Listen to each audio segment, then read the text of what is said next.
Hi everyone, it's your boy Zach, and it's so weird. Like, I feel like I totally destroyed this lawn, and yet I get compliments because it's all green, there's no bald patches, and I mow it essentially.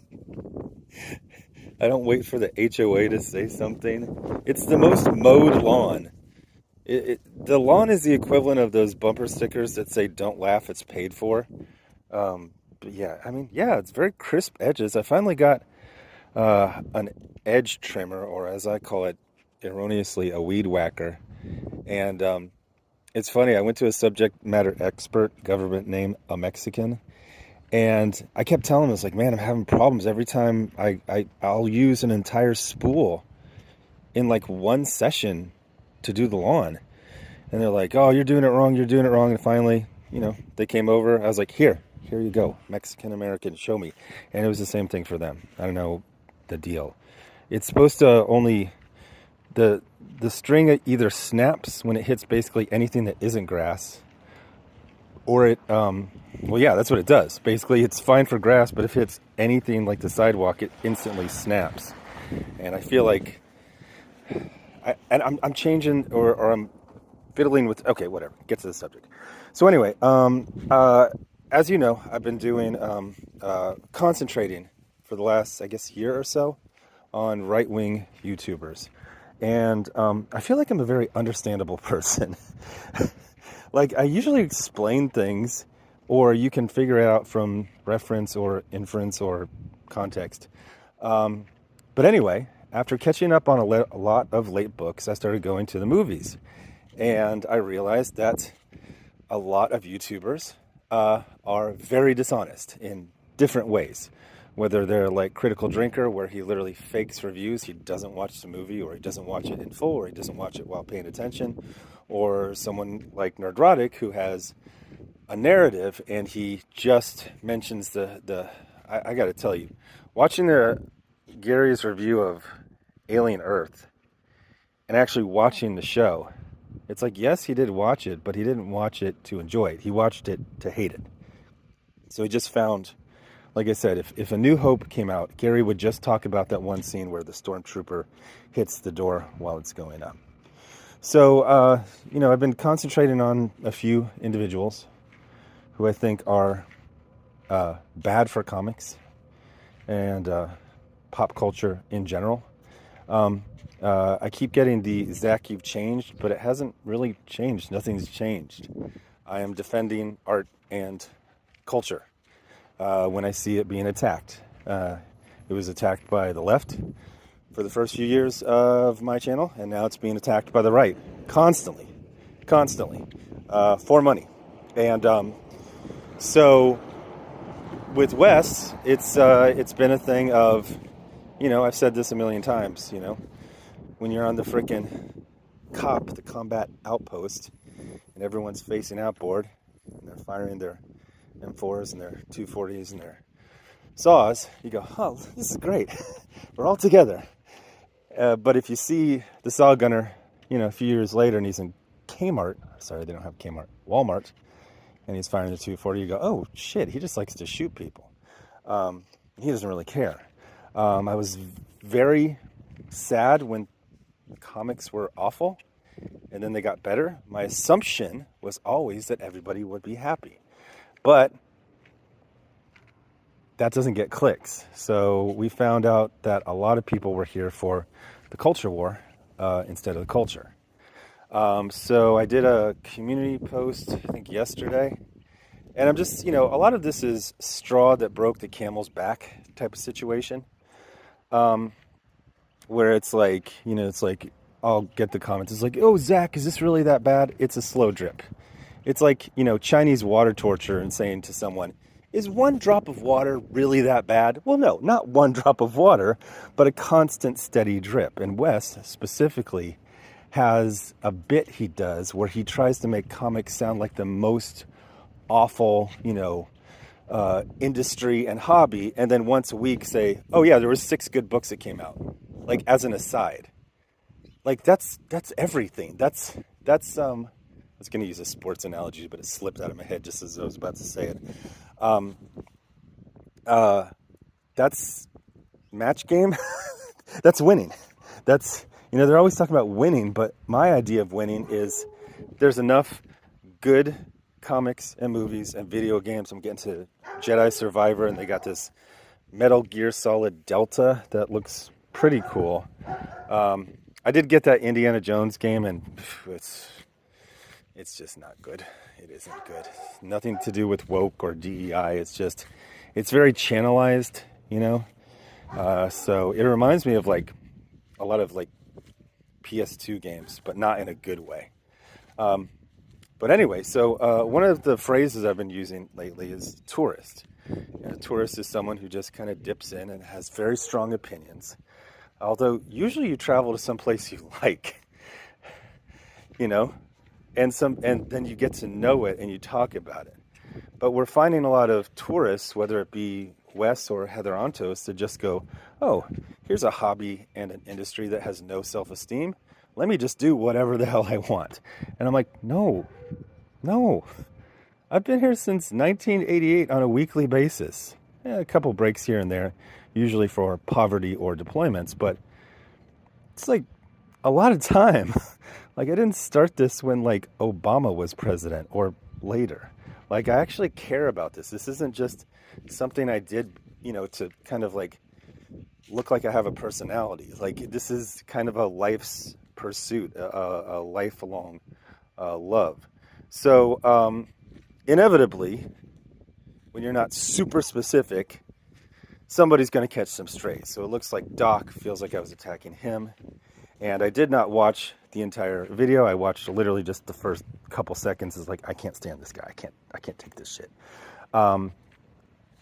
So he's like, there's some solid information. I'm like, all right, fair enough. But again, one drop of water is not Chinese water torture. It's just steadily doing it over and over and over again. It's a general tenor. And I'm not going to play this goo goo gaga game like it's like, oh, well, good golly gosh, I think everything's... No. Wes gets up every day and says, what's the most negative spin I can put on this industry? And I'm like, who the fuck are you? Why did you get here? And why are you staying? Like, you clearly... If this was a friend, if a friend treated you like this, you would go, oh, this isn't a friend. This person hates me. And why am I putting up with this? And you just see it, like I said, with the left wing, it was, with the left wing is pushing politics, and with the right wing is pushing politics and religion. And I am up to here with it. I am sick of it. So occasionally, somebody's going to catch a stray or feel as if they did, a stray bullet, but that wasn't the intent. And he makes a good point of, what's the difference between a tourist and a tour guide? Obviously, it would be, knowledge, and that would take, some time. The idea that I'm going to go back to Lisbon and be a tour guide, having been there a total of 6 days over the last several years, is ridiculous. You need to be probably at least there for like a summer, really get to... the touristy part of Lisbon is actually pretty small. You can get to know that. Yeah, I think you'd have to live... Yeah, if you lived there a summer, you could be a tour guide. Yeah, it was a good point. It was the epitome of the fair enough, There's tourists, guys like Wes. There's tour guides, a guy like Doc. And, I don't think anyone is ever a tour guide for a place they hate. You tend to... There tends to be... You might, a love for the area that you're showing off. I've never been a tour guide who's just like, fuck this place. I hope all of this dies.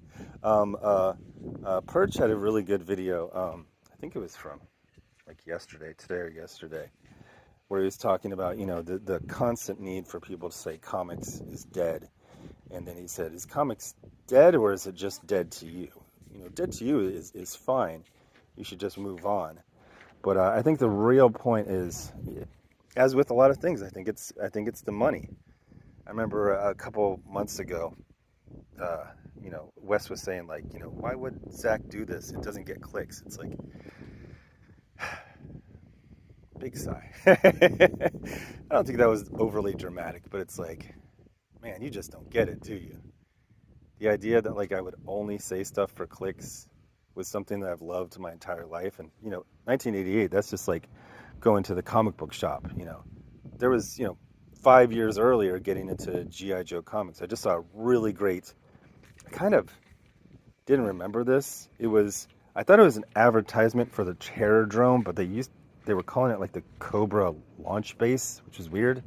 And then it turns out it was one of those animated, because they used to do this thing where they would do an animated commercial, and then the last frame of the commercial would be the cover, which, if you know the production cycle of comics, that took a lot of coordination. Because a lot of those times, those covers are done just about 3 months before the book comes out. But anyway, yeah, I just thought it was a good point he made, the difference between a tourist and a tour guide. He caught a stray from me, maybe Wes just caught a stray from him. And the thing is, as I like to say, I don't give a fuck about some stupid-ass culture war. I consider it to be over. I consider what I'm doing now just to be informational. Like, hey, like if somebody's believing everything Critical Drinker says, it's like, hey, this guy lies a lot. Just so you know, he lies a lot. It was funny. He did a crash and burn about The Rock, who is worth $800 million, which is really being a billionaire. When you got $800 million, you just wait a few years and it's a billion. And it could be just a couple years, like single-digit years. So if the idea that you're going to call someone who's going to be a billionaire, before the tires you just bought go bald, and the idea you're going to call him like a failure and he crashed and burned, like, what are you on about? It's like I always say, the most mediocre men who ever existed hold everyone else to the highest expectations imaginable. So what would qualify The Rock for not crashing and burning? Like, he has to be the #1 movie star in the world for the rest of his life? They got the, what's it called? The Smashing Machine, something like that. He's playing an MMA guy with hair. I think I don't think it's going to be a huge financial hit, but also I don't give a fuck because I don't have a stake in the movie. But it looks like a good movie. I believe it's A24. It looks like, some real Oscar bait type of stuff. So I think that's going to be a critical hit. The live action Moana is going to be, that's where the anger comes from. The man who reviews Disney princess movies for a living is jealous of a guy who is starring in a Disney princess movie. That explains it. But yeah, it was a good point, the delineation between a tourist and a tour guide. And I would say the difference is knowledge and love. If you don't have knowledge, if you have a thimble-deep understanding of something from reading CBR articles, I don't think you're qualified to be a tour guide. That's a tourist. And people also, even tourism, you tend to go to some place you would think you like. Sometimes it doesn't work. Sometimes also, I went to London last time, had a great time. Went to London this time, had a terrible time. I would say I enjoyed Lisbon both times. Paris, every time I've gone to Paris for like the last 20 years, I'm like, this is the last time I go to Paris. And I usually kind of like group the trips like London and Paris, Lisbon and London, whatever. I actually missed going to Paris. My main issue with Paris, it's not the stuff people usually complain about. It's just that there's no good transportation from the airport to where you want to go. And then even when you get there, like you want to go to the Eiffel Tower, so you take the subway there, and then you just go, at night you go through this partially lit path. Like, it seems, like one time in Afghanistan, we were going through this pass, and I said over the radio, this is the diagram, for an ambush. Like when they have little diagrams in the manuals, like they're like, oh, this is an area for an ambush. Like we were literally like asking to be ambushed. It looks like it's a diagram for like pickpockets. It's like, what's the best place? Well, a path that's not this. I believe at some point it's just dirt. Am I misremembering? It's super sketchy. It is super. Like, how do you have like the #1? Is the Eiffel Tower probably the #1 tourist destination in the world? How do you have no sane, air-conditioned, affordable, safe way to get from the airport to that part of Paris? And then once you get there, you have to go on this super sketchy, partially lit sidewalk, and sometimes it's just like dark, just like pitch black for like 50 meters. Like, what is this? So, hey, yeah, anyway, the difference between a tourist and a tour guide, and obviously a tour guide is preferable, is knowledge and love. And comics aren't dying. They were really bad there for a while. They got much better. And it really pisses me off when people pretend like it's still 2018. No, I'm not talking to you. I'm talking about Wes. Anyway, thanks for watching. Bye.